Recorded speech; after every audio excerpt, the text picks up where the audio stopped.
Gary Cottrell, always in control. There he was at the Emirates, and we heard from all the managers throughout Total Football, and plenty of them to come over the next hour or so. Where else to start than with the transfer saga of the summer so far? Eddie Howe says that there is no change with Alexander Isak's situation, but he insists that there is a way back for him at Newcastle. Howe believes the striker will still be at the club when the transfer window closes, but he's told the team to forget about him for this weekend and their game against Aston Villa. As we stand now, would you still expect Alex to be a Newcastle player on September the 2nd? Yeah, I at the moment I would, but I've got no change of feeling throughout the summer. It's not in my hands, but he's contracted to us, so that's why I say that. Have you tried? Have you asked him if he would play tomorrow? I think those conversations, I mean, of course, I said many times during this summer I want him to play, want him to train, and of course I've had those conversations with him, but I think the details of those conversations need to remain private. Is there a way back for him to play for Newcastle again, whenever it may be? Yes, I believe there is, but of course discussions and talks would have to take place in order for that to happen. Okay, as I mentioned, Dharmesh and Kaveh Solakar are here alongside me. He said there, Eddie Howe, Dharmesh, that there is a way back for Alexander Isak. Do you think that there is? I mean, he must be sick now of answering these questions every single news conference.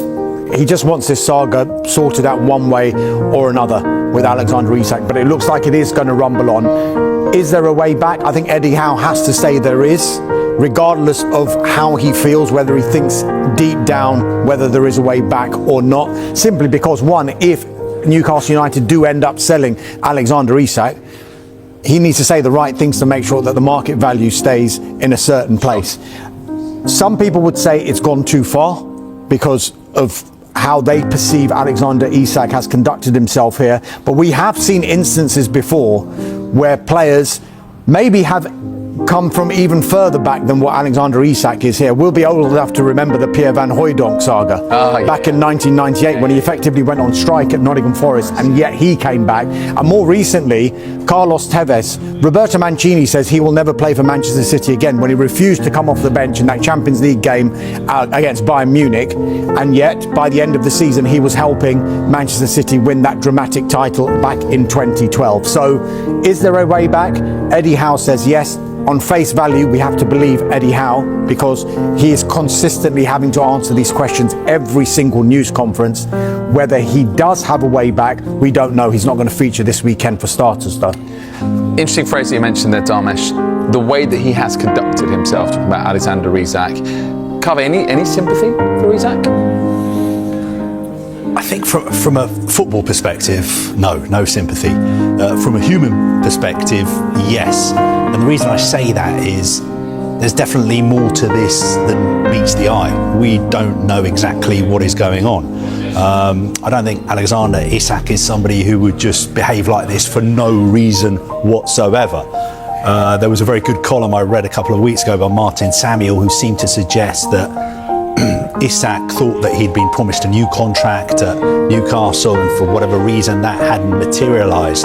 Having said all that, from a football perspective, there's absolutely no excuse for not training and playing for your club. I'm not sure quite what he's achieving by not training and not playing for Newcastle. He signed a contract with Newcastle, they're paying his wages, so surely the best thing for him would be to train and play, but if needs be, every day, send an email to the chief executive or, go and see Eddie Howe every day and say, look, I'm training 100%. When I play, I'll give 100%, but it hasn't changed the fact that I want to leave. I want a new challenge.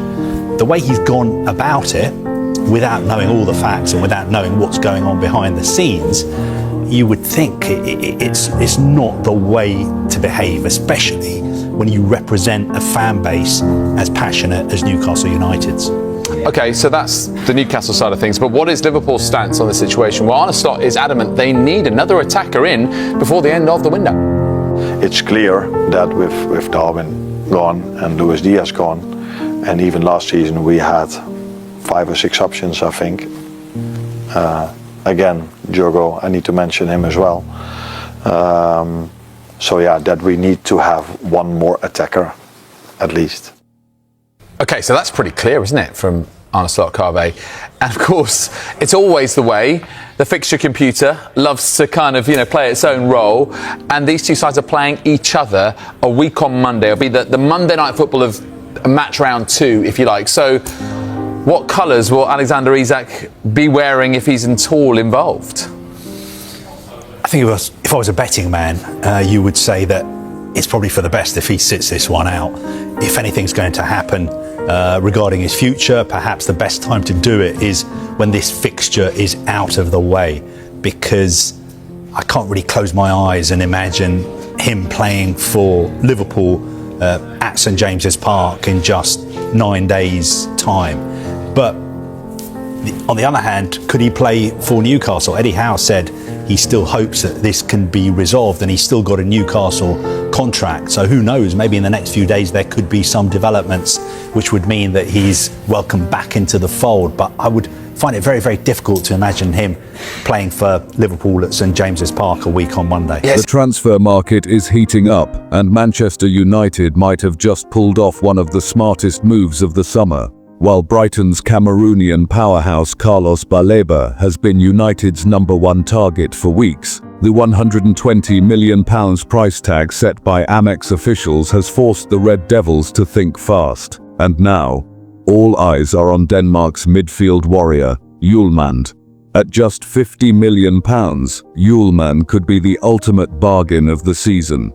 Since joining Sporting from Lex for just £15 million in 2023, the 24-year-old has become a rock in the midfield, a leader and a captain under the man who knows him best, Sporting boss Ruben Amorim. This is the same Amorim who spotted his monster mentality, handed him the armband, and watched him lead his team to glory. Hjulmand isn't just about crunching tackles and bossing the midfield, he's a proven winner. Under Amorim's 4-3-2-1 system, he's made 65 appearances, won 2 Primeira Liga titles, lifted the Portuguese Cup, and scored 10 goals in 59 league matches. In Sporting's league opener on Friday, he even smashed in the decisive goal in a 2-0 win over Casapia, a captain leading from the front. For United, this is more than just signing a player, it's about bringing in a fighter who thrives under pressure. Someone who can transform the midfield without breaking the bank. And here's the kicker. The money saved from not splashing 120s on Baleba could go straight into chasing another superstar. Paris Saint-Germain's world-class goalkeeper, Gianluigi Donnarumma. Fans are already buzzing. Imagine Hjulmand controlling the midfield, feeding United's attackers, and Donnarumma guarding the net. That's the kind of dream team Old Trafford has been waiting for. From a 50-meter signing in Portugal to possibly walking out in the theatre of dreams for 50M Isak, Hjulmand's story is pure football magic. If this deal goes through, United might have just found the beating heart of their next great team, and for half the price of their original target.